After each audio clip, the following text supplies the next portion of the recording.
We build a lot of membership sites, and one of the things that people always focus on is content, and that makes perfect sense.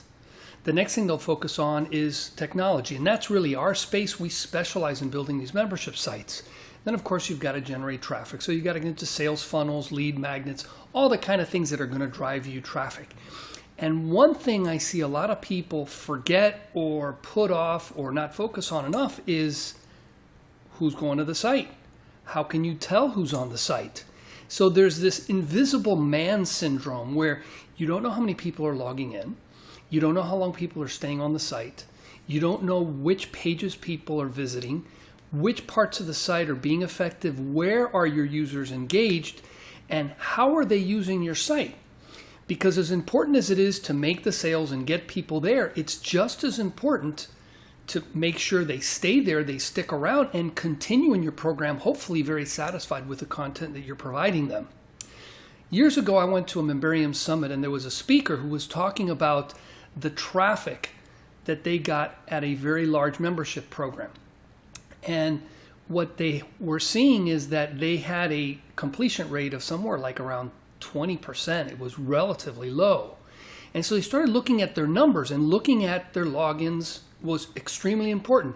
They noticed that if they could get someone to log in, the percentage rate of completion for their program for anybody logging in drastically went up. So it was like from 20 to 35, 40%.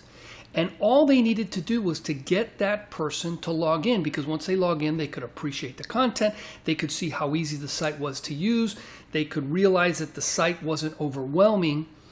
So that was like one hurdle.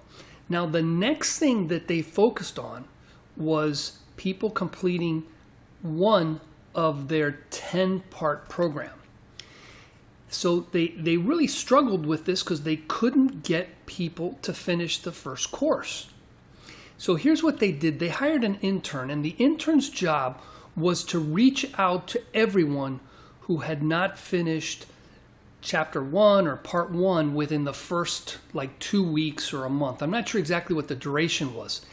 And that phone call, all it was designed to do was, first of all, to make sure they were logging in, and second of all, to answer any questions, to kind of get them rolling. And it wasn't very complicated, because they were paying basically an intern to make phone calls all day long, maybe do screen shares to get people started. And that made a huge leap from 40% to somewhere around 65, 70%.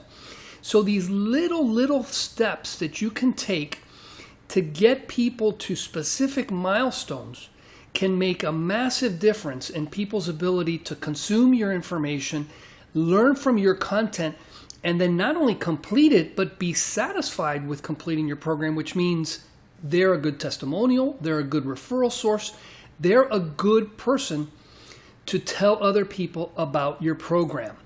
So as important as it is to drive traffic, to make sure your technology is set, and to make sure that your content is really effective, is to make sure you understand your numbers. Make sure you have visibility to what's going on in your site so that you can come up and keep people in your program and grow your business. Take care.